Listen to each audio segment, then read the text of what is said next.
Hi friends, என்னடாச்சே ரொம்ப நாளாமே காணமே அப்படின்னு சொல்லி யோசிக்கிறீங்களா? எங்கேயும் போல, இங்கே தான் இருந்தேன். சரி வர்றது கொஞ்சம் வெயிட்டான படத்தோட வருவோம் அப்படின்னு சொல்லிட்டு தான் வெயிட் பண்ணிட்டு இருந்தேன். உடனே வந்து என்னடா மூவி ரிவ்யூவாக கொடுக்க போகிறேன், போன வாரம் தான் 5 படம் ரிலீஸ் ஆச்சு அப்படின்னு சொல்லி நீங்கள் பயப்பட வேணாம். இன்றைக்கி நம்ம பார்க்க போகிறது படத்தோட ரிவ்யூ இல்லை, ஒரு ட்ரைலரோட ரிவ்யூ. அந்த ட்ரைலரில் எனக்கு தெரிஞ்ச விஷயம், அதாவது என் கண்ணுக்கு தென்பட்ட விஷயங்கள், இதை வச்சு இது கதையாக இருக்குமோ அப்படின்ற என்னோட அசம்ஷனை வச்சு தான் இந்த ரிவ்யூ கொடுக்க போகிறேன். ஸோ என்ன படம் அப்படின்றது உங்களுக்கே தெரிஞ்சிருக்கும். காலைல 11 மணிக்கு தான் ரிலீஸ் ஆச்சு, சாரி 10:30 ரிலீஸ் ஆயிடுச்சு. பேட்டை நம்ம சூப்பர் ஸ்டாரோட படம் தான். அந்த படத்தோட ரிவ்யூ தான், அந்த படத்தோட ட்ரைலரோட ரிவ்யூ தான் கொடுக்க போகிறேன். சரி வாங்க ஷோக்குள்ள போவோம்.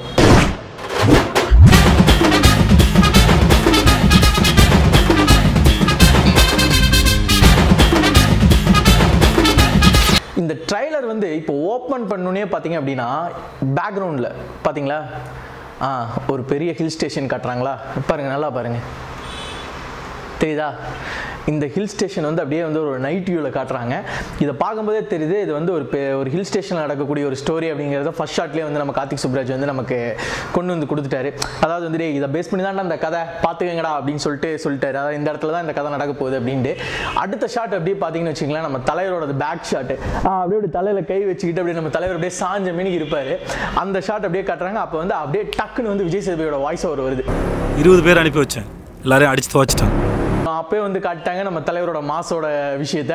என்ன அப்படின்னு பார்த்தீங்கன்னா, தலைவர் வந்து 100 பேரை வச்சு தட்டிட்டாரு அப்படின்றத அங்கேயே சொல்லிட்டாங்க. அப்புறம் அடுத்த ஷாட் பார்த்தீங்க அப்படின்னா, அதே போஸ்ட்ல வந்து ஒரு கிரவுண்டில் வந்து ஸ்டூடெண்ட்ஸ்லாம் விளையாண்டுருக்காங்க. பாருங்க, பின்னாடி தெரியும், விளையாண்டுருக்காங்க. அப்படியே வந்து தலைவர் அப்படியே பேக்கில் கொண்டு வந்து காட்டுவாங்க. அதே மாதிரி போஸ்ட்ல அப்படியே கால் நீட்டி அப்படியே உட்காந்துருப்பாரு. அப்போ வந்து இன்னொரு வாய்ஸ் ஓவர் வரும். 100 பேர் அனுப்பிச்சிட்டா நான் யாரா அவன் அப்படின்னு சொல்லி கேட்பாங்க. கேட்கும்போது வந்து அப்படியே வந்து தலைவருக்கு ஒரு இன்ட்ரோடக்ஷனு. என்ன அப்படின்னு பார்த்தீங்கன்னா, பேர் வந்து காளி, ஏதோ ஹாஸ்டல் வாடுறாமனே அப்படின்வாங்க. அப்படியே வந்து ஒரு அவுட் ஆஃப் ஃபோக்கஸில் அப்படியே தலைவர் அப்படியே நடந்து போவார். அந்த பக்கம் இந்த பக்கம் அப்படியே மெழுகுத்திலாம் லைட்டாக ஆஃப் ஆகும். அப்படின்னும் போது அப்படியே வந்து ஒரு புயல் வர்ற ஒரு ஃபீல் கொடுத்துருப்பாங்க. அதாவது இப்போ புயல் வருது அப்படின்னா வந்து விளக்கெல்லாம் அணையும், கூரையெல்லாம் பறக்கும், இதெல்லாம் இருக்கு இல்லையா? ஸோ அந்த ஃபீல் வந்து அப்படியே தலைவர் அப்படியே அப்படி கிராஸ் ஆகும்போது அப்படியே வந்து அந்த இடத்துல வந்து மெழுகுவத்தியில் அப்படியே அணைகிற மாதிரி ஒரு ஃபீல் கொடுத்துருப்பாங்க. அணைஞ்சோன்னா அப்படியே தலைவர் அப்படியே கொடுக்குற மாதிரி. அடுத்த ஷாட்டு கட் பண்ணி தூக்கணும் அப்படின்னா, நம்ம அபூர்வ ராகங்களில் பார்த்தோம்ல தலைவரை, அப்படியே அந்த கேட் ஓப்பன் பண்ணிட்டு அப்படியே அப்படி நடந்து வருவார் லோ ஆங்கிளில். அதே ஷாட்டு பின்னாடி வந்து நம்ம முனிஷ்காந்த் நின்றுருக்காப்புல. எத்தனை பேர் நோட் பண்ணீங்க? நான் நோட் பண்ணேன். முனிஷ்காந்த் நின்றுருக்காப்புல. அப்படியே வந்து அவர் ஓப்பன் பண்ணுறாரு. ஓப்பன் பண்ணால் இந்த ட்ரைலரோட முன்னாடி ஷாட்ஸ்லேயே பார்த்தீங்க அப்படின்னா, ஒரு ஷாட்டில் வந்து சிலவுட்னா பேக் ஷாட்டில் தலைவர் வந்து கையில் வந்து ஒரு ப்ரீஃப் கேஸோட கொடையோட அப்படியே ஏறி போவார் ஒரு ஹில்ஸை. அதாவது வந்து இவர் ஹாஸ்டல் வார்டன்னு தெரிஞ்சிச்சு, அந்த கதவை திறக்கிறதா ஒரு இன்ட்ரோடக்ஷன் தெரிஞ்சிச்சு. ஸோ அதுக்கு முன்னாடி வந்து அவரோட இன்ட்ரோடக்ஷனுக்கு ஒரு பில்டப் கொடுக்கணும்னா அந்த பில்டப் ஷாட்டாக வந்து அந்த ஷாட் இருக்குன்னு நினைக்கிறேன். அவர் உள்ள போகிறது. சரி, இந்த படத்தோட கதை அப்படின்னு சொல்லி எனக்கு என்ன தெரிஞ்சுது அப்படின்னா, நம்ம தலைவர் வந்து ஃபர்ஸ்ட் ஓப்பனிங்ல தெரிஞ்சிச்சு ஒரு வார்டன், ஹாஸ்டலோட வார்டன் அப்படின்றது தெரிஞ்சிச்சு. அவர் வந்து ஒரு ஹாஸ்டல் வார்டன்னா வந்துட்டு ஆக்சுவலாக ஒரு காலேஜில் இருக்க ஒரு ஹாஸ்டல் வார்டன் அப்படிங்கிறது நம்ம கன்வே ஆகுது. எங்கே அப்படின்னு பார்த்தீங்கன்னா, ஒரு காலேஜில் வந்து 2 ஸ்டூடெண்ட்ஸ் வந்து பேசிட்டு போவாங்க. ஒரு பொண்ணு வந்து சொல்லுவாங்க, உங்களை பார்த்தா ரொம்ப சின்ன பையன் மாதிரி ஸ்டைலாக இருக்கீங்க அப்படின்னு சொல்லிட்டு நம்ம தலைவரை சொல்லிட்டு போவாங்க. தலைவர் வந்து ஸ்டைலா அப்படின்னு சொல்லிட்டு அவர் அப்படியே நடந்து போவார். அப்போயே வந்துட்டு அங்கேயே தெரிஞ்சிச்சு அது ஒரு காலேஜோட ஹாஸ்டலுக்கு இது விருதா வார்டன் அப்படின்னு சொல்லிட்டு. அதுக்கப்புறம் வந்து பார்த்தீங்க அப்படின்னா வந்துட்டு அதே காலேஜில் வந்து ப்ரொஃபஸராக வந்து சிம்ரன் மேம் இருப்பாங்கன்னு நினைக்கிறேன். I think so.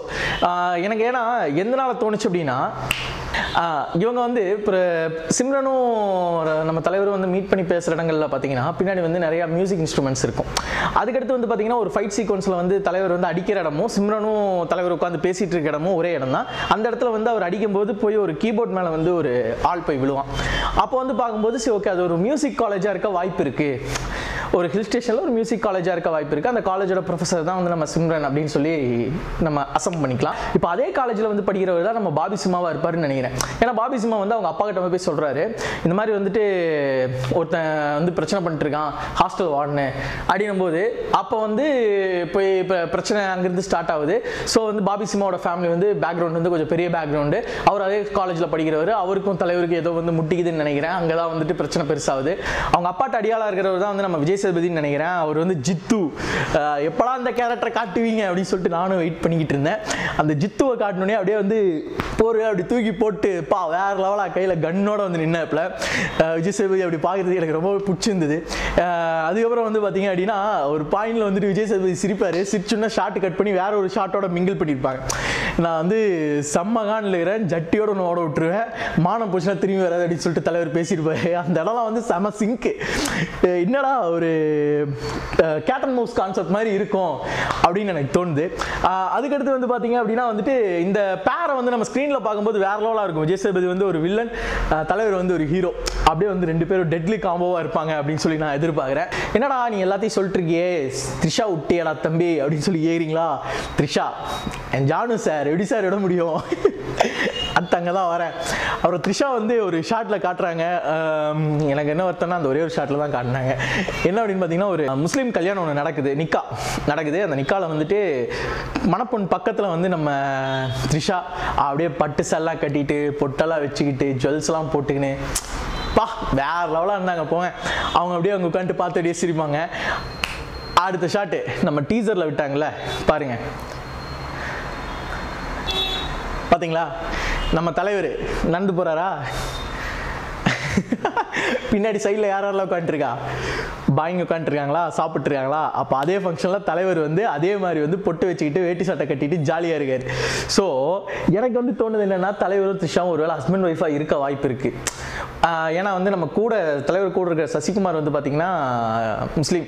ஸோ அவரோட வீட்டு ஃபங்க்ஷனாக இருக்கிறதுக்கும் அது வாய்ப்பு இருக்குது.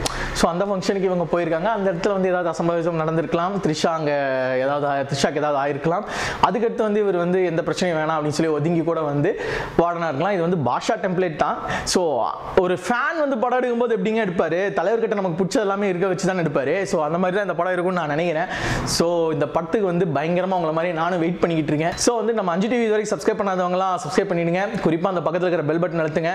குறிப்பாக வந்துட்டு பார்த்தீங்கன்னா கமெண்ட் பண்ணும்போது உங்களுக்கு இந்த ட்ரைலரில் வேறு ஏதாவது விஷயங்கள் தெரிஞ்சிருந்து இதை நான் வந்து விட்டுட்டேன் அப்படின்னு சொல்லி நீங்கள் நினைக்கிறீங்க அப்படின்னா அதையும் மென்ஷன் பண்ணுங்க. ஓகே, தேங்க்யூ, பாய்.